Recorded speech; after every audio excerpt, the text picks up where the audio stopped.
नमस्कार मित्र जनों, आज की एपिसोड श्रीमद् भगवद गीता के आत्मसंयम योग नामक छठा अध्याय में आप सभी का तहे दिल से स्वागत है। 5वें अध्याय के आरंभ में अर्जुन ने भगवान से कर्म संन्यास अर्थात सांख्य योग तथा कर्म योग इन दोनों में से कौन सा साधन निश्चित रूप से कल्याणकारी है, ये जानने की प्रार्थना की। तब भगवान ने दोनों साधनों को कल्याणकारी बताया और फल में दोनों समान है, फिर भी साधन में सुगमता होने से कर्म संन्यास की अपेक्षा कर्मयोग की श्रेष्ठता सिद्ध की है। बाद में उन दोनों साधनों का स्वरूप, उनकी विधि और उनका फल अच्छी तरह से समझाया। इसके उपरांत उन दोनों के लिए अति उपयोगी और मुख्य उपाय समझकर संक्षेप में ध्यान योग का भी वर्णन किया। लेकिन उन दोनों में से कौन सा साधन करना, ये बात अर्जुन स्पष्ट रूप से नहीं समझ पाया और ध्यान योग का अंग सहित विस्तृत वर्णन करने के लिए आइए अब छठे अध्याय का आरंभ करते हैं। आत्मसंयम योग। प्रथम भक्ति युक्त कर्मयोग में प्रवृत्त करने के लिए भगवान श्री कृष्ण कर्मयोग की प्रशंसा करते हैं। श्री भगवान बोले, जो पुरुष कर्मफल का आश्रय न लेकर करने योग्य कर्म करता है वह सन्यासी तथा योगी है, और केवल अग्नि का त्याग करने वाला सन्यासी नहीं है और केवल क्रियाओं का त्याग करने वाला योगी नहीं है।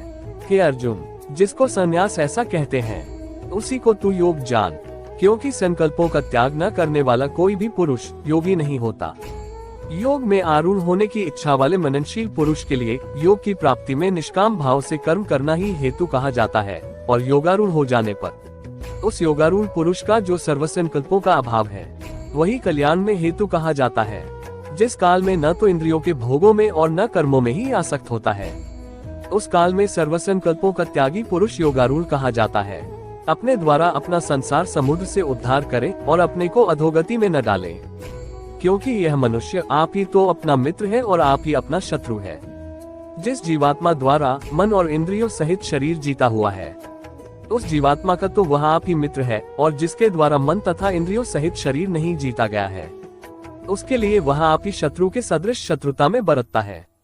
सर्दी गर्मी और सुख दुख आदि में तथा मान और अपमान में जिसके अंतकरण की वृत्तियां भली भांति शांत हैं, ऐसे स्वाधीन आत्मा वाले पुरुष के ज्ञान में सच्चिदानंद घन परमात्मा सम्यक प्रकार से ही स्थित है, अर्थात उसके ज्ञान में परमात्मा के सिवा अन्य कुछ है ही नहीं। जिसका अंतकरण ज्ञान विज्ञान से तृप्त है, जिसकी स्थिति विकार रहित है, जिसकी इंद्रियां भली भांति जीती हुई है और जिसके लिए मिट्टी पत्थर और सुवर्ण समान है, वह योगी युक्त अर्थात भगवत प्राप्त है, ऐसा कहा जाता है। सुहृद मित्र, वैरी उदासीन, मध्यस्थ, वेश्य और बंधुगणों में, धर्मात्माओं में और पापियों में भी समान भाव रखने वाला अत्यंत श्रेष्ठ है। मन और इंद्रियों सहित शरीर को वश में रखने वाला आशारहित और संग्रह रहित योगी अकेला ही एकांत स्थान में स्थित होकर आत्मा को निरंतर परमात्मा लगावे। शुद्ध भूमि में जिसके ऊपर क्रमश कुशा, मृगछाला और वस्त्र बिछे हैं, जो न बहुत ऊंचा है न बहुत नीचा, ऐसे अपने आसन को स्थिर स्थापन करके उस आसन पर बैठकर चित्त और इंद्रियों की क्रियाओं को वश में रखते हुए मन को एकाग्र करके अंतकरण की शुद्धि के लिए योग का अभ्यास करे। काया, सिर और गले को समान एवं अचल धारण करके और स्थिर होकर अपनी नासिका के अग्रभाग पर दृष्टि जमाकर अन्य दिशाओं को न देखता हुआ ब्रह्मचारी के व्रत में स्थित भयरहित तथा भली भांति शांत अंतकरण वाला सावधान योगी मन को रोककर मुझ में चित्त वाला और मेरे परायण होकर स्थित होवे। वश में किए हुए मन वाला योगी इस प्रकार आत्मा को निरंतर मुझ परमेश्वर के स्वरूप में लगाता हुआ मुझ में रहने वाली परमानंद की पराकाष्ठा रूप शांति को प्राप्त होता है। हे अर्जुन, ये योग न तो बहुत खाने वाले का, न बिल्कुल न खाने वाले का, न बहुत शयन करने के स्वभाव वाले का और न सदा ही जागने वाले का ही सिद्ध होता है। दुखों का नाश करने वाला योग तो यथा योग्य आहार विहार करने वाले का, कर्मों में यथा योग्य चेष्टा करने वाले का और यथा योग्य सोने तथा जागने वाले का ही सिद्ध होता है। अत्यंत वश में किया हुआ चित्त जिस काल में परमात्मा में ही भली भांति स्थित हो जाता है, उस काल में संपूर्ण भोगों से स्पृहा रहित पुरुष योग युक्त है, ऐसा कहा जाता है। जिस प्रकार वायु रहित स्थान में स्थित दीपक चलायमान नहीं होता, वैसी ही उपमा परमात्मा के ध्यान में लगे हुए योगी के जीते हुए चित्त की कही गई है। योग के अभ्यास से निरुद्ध चित्त जिस अवस्था में उपराम हो जाता है और जिस अवस्था में परमात्मा के ध्यान से शुद्ध हुई सूक्ष्म बुद्धि द्वारा परमात्मा को साक्षात करता हुआ सच्चिदानंद घन परमात्मा में ही संतुष्ट रहता है। इंद्रियों से अतीत केवल शुद्ध हुई सूक्ष्म बुद्धि द्वारा ग्रहण करने योग्य जो अनंत आनंद है, उसको जिस अवस्था में अनुभव करता है और जिस अवस्था में स्थित यह योगी परमात्मा के स्वरूप से विचलित होता ही नहीं, परमात्मा की प्राप्ति रूप जिस लाभ को प्राप्त होकर उससे अधिक दूसरा कुछ भी लाभ नहीं मानता, और परमात्मा प्राप्ति रूप जिस अवस्था में स्थित योगी बड़े भारी दुख से भी चलायमान नहीं होता, जो दुख रूप संसार के संयोग से रहित है तथा जिसका नाम योग है, उसको जानना चाहिए। वह योग न उकताए हुए अर्थात धैर्य और उत्साहयुक्त चित्त से निश्चय पूर्वक करना कर्तव्य है। संकल्प से उत्पन्न होने वाली संपूर्ण कामनाओं को निश्चित रूप से त्याग कर और मन के द्वारा इंद्रियों के समुदाय को सभी ओर से भलीभांति रोककर क्रम क्रम से अभ्यास करता हुआ उपरति को प्राप्त हो तथा धैर्ययुक्त बुद्धि के द्वारा मन को परमात्मा में स्थित करके परमात्मा के सिवा और कुछ भी चिंतन न करे। ये स्थिर न रहने वाला और चंचल मन जिस जिस शब्दादि विषय के निमित्त से संसार में विचरता है, उस विषय से रोककर यानी हटाकर इसे बार बार परमात्मा में ही निरुद्ध करे। क्योंकि जिसका मन भली प्रकार शांत है, जो पाप से रहित है और जिसका रजोगुण शांत हो गया है, ऐसे इस सच्चिदानंद घन ब्रह्म के साथ एकीभाव हुए योगी को उत्तम आनंद प्राप्त होता है। वह पाप रहित योगी इस प्रकार निरंतर आत्मा को परमात्मा में लगाता हुआ सुखपूर्वक परब्रह्म परमात्मा की प्राप्ति रूप अनंत आनंद का अनुभव करता है। सर्वव्यापी अनंत चेतन में एक ही भाव से स्थिति रूप योग से युक्त आत्मा वाला तथा सब में समभाव से देखने वाला योगी आत्मा को संपूर्ण भूतों में स्थित और संपूर्ण भूतों को आत्मा में कल्पित देखता है। जो पुरुष संपूर्ण भूतों में सबके आत्मरूप मुझ वासुदेव को ही व्यापक देखता है और संपूर्ण भूतों को मुझ वासुदेव के अंतर्गत देखता है, उसके लिए मैं अदृश्य नहीं होता और वह मेरे लिए अदृश्य नहीं होता। जो पुरुष एक ही भाव में स्थित होकर संपूर्ण भूतों में आत्मरूप से स्थित मुझ सच्चिदानंद घन वासुदेव को भजता है, वह योगी सब प्रकार से बरतता हुआ भी मुझ में ही बरतता है। हे अर्जुन, जो योगी अपनी भांति संपूर्ण भूतों में सम देखता है और सुख अथवा दुख को भी सब में सम देखता है, वह योगी परम श्रेष्ठ माना गया है।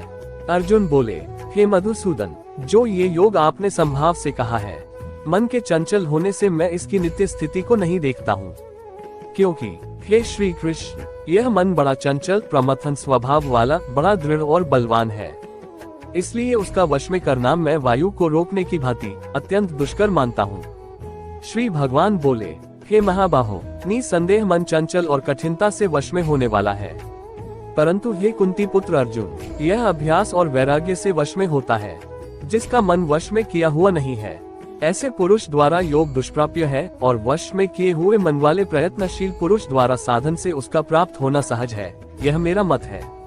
अर्जुन बोले, हे श्री कृष्ण, जो योग में श्रद्धा रखने वाला है किंतु संयमी नहीं है, इस कारण जिसका मन अंतकाल में योग से विचलित हो गया है, ऐसा साधक योग की सिद्धि को अर्थात भगवत साक्षात्कार को न प्राप्त होकर किस गति को प्राप्त होता है। हे महाबाहो, क्या वह भगवत प्राप्ति के मार्ग में मोहित और आश्रय रहित पुरुष छिन्न भिन्न बादल की भांति दोनों ओर से भ्रष्ट होकर नष्ट तो नहीं हो जाता? हे श्री कृष्ण, मेरे इस संशय को संपूर्ण रूप से छेदन करने के लिए आप ही योग्य हैं, क्योंकि आपके सिवा दूसरा इस संशय का छेदन करने वाला मिलना संभव नहीं है। श्रीमान भगवान बोले, हे पार्थ, उस पुरुष का न तो इस लोक में नाश होता है और न परलोक में ही, क्योंकि हे प्यारे, आत्मोद्धार के लिए अर्थात भगवत प्राप्ति के लिए कर्म करने वाला कोई भी मनुष्य दुर्गति को प्राप्त नहीं होता। योग भ्रष्ट पुरुष पुण्यवानों लोकों को अर्थात स्वर्ग आदि उत्तम लोकों को प्राप्त होकर उनमें बहुत वर्षों तक निवास करके फिर शुद्ध आचरण वाले श्रीमान पुरुषों के घर में जन्म लेता है, अथवा वैराग्यवान पुरुष उन लोकों में न जाकर ज्ञानवान योगियों के ही कुल में जन्म लेता है। परंतु इस प्रकार का जो ये जन्म है सो संसार में निसंदेह अत्यंत दुर्लभ है। वहाँ उस पहले शरीर में संग्रह किए हुए बुद्धि संयोग को अर्थात रामबुद्धि रूप योग के संस्कारों को अनायास ही प्राप्त हो जाता है और हे कुरुनंदन, उसके प्रभाव से वह फिर परमात्मा की प्राप्ति रूप सिद्धि के लिए पहले से भी बढ़कर प्रयत्न करता है। वह श्रीमानों के घर जन्म लेने वाला योग भ्रष्ट पराधीन हुआ भी उस पहले के अभ्यास से ही निसंदेह भगवान की ओर आकर्षित किया जाता है तथा संबुद्धि रूप योग का जिज्ञासु भी वेद में कहे हुए सकौम कर्मों के फल को उल्लंघन कर जाता है। परंतु प्रयत्न पूर्वक अभ्यास करने वाला योगी तो पिछले अनेक जन्मों के संस्कार बल से इसी जन्म में संसिद्ध होकर संपूर्ण पापों से रहित होकर फिर तत्काल ही परम गति को प्राप्त हो जाता है। योगी तपस्वियों से श्रेष्ठ है, शास्त्र ज्ञानियों से भी श्रेष्ठ माना गया है और सकौम कर्म करने वालों से भी योगी श्रेष्ठ है। इसलिए हे अर्जुन, तू योगी हो। संपूर्ण योगियों में भी जो श्रद्धावान योगी मुझ में लगे हुए अंतरात्मा से मुझको निरंतर भजता है, वह योगी मुझे परम श्रेष्ठ मान्य है। इस प्रकार उपनिषद, ब्रह्म विद्या तथा योग शास्त्र रूप श्रीमद् भगवद गीता के श्री कृष्ण अर्जुन संवाद में आत्मसंयम योग नामक छठा अध्याय संपूर्ण हुआ। तो मित्रों, आज की अध्याय यहीं समाप्त होता है। फिर मिलेंगे अगली एपिसोड में श्रीमद् भगवद गीता के 7वां अध्याय लेकर। तब तक आप सभी का वक्त अच्छा गुजरे और ईश्वर आप सभी के साथ शांति बनाए रखे। यदि यह वीडियो आप लोगों को अच्छी लगी हो तो लाइक, शेयर, कमेंट के साथ साथ चैनल को कृपया सब्सक्राइब भी कर दीजिएगा। वीडियो को अंतिम तक देखने के लिए आप सभी को बहुत बहुत धन्यवाद। जय श्री कृष्ण। राधे राधे कृष्ण।